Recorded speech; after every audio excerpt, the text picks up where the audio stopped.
To be or to do? Perhaps that is the question. Without the person or thing I've lost, who am I? How do I do life? I bring to you words of wisdom. To do is to be, Socrates. To be is to do, Descartes. And my favorite, doobie doobie doobie, Frank Sinatra. Welcome to Being In and Moving Through Morning, Part 1, where we'll explore to be or to do. Perhaps that is the question. These core aspects of oneself, being and doing, have been described by researchers as intuitive and instrumental styles of grieving. First, intuitive grieving is about being in it, being with our grief, being present to yourself. It's about feelings, emotions, reflections, expressing your grief, often through crying, and often this style is associated with women. Next, instrumental grieving is about doing something with your grief.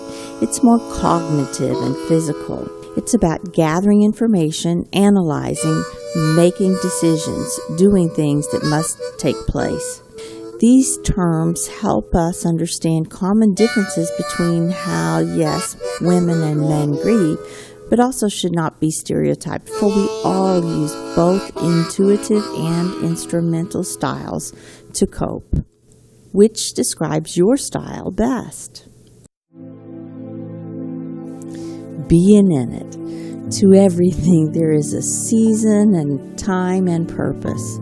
Being in your grief is about tuning into your physical, emotional, mental, social, and spiritual being or well-being. My mom, in the last weeks of her life, and oh, how people love to come by and visit with her. In the morning she'd say, "What's on the itinerary today?" And there were days when she'd say, "Let's have a just being day."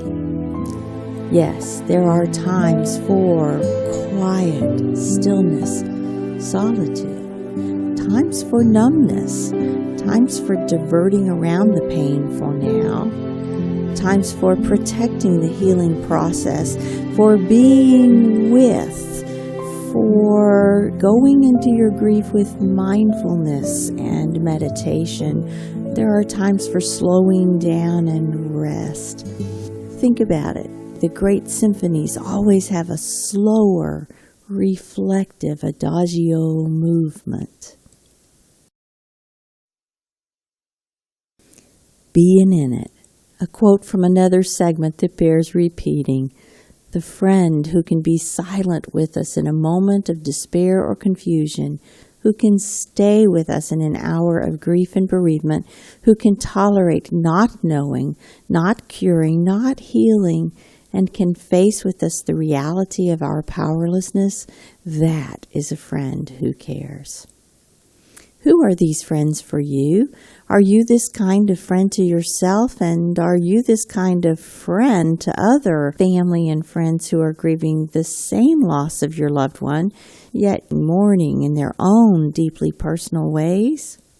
How can you communicate your needs to be to others?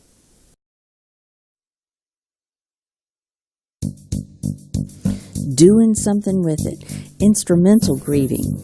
This is where you experience grief physically and cognitively versus emotionally.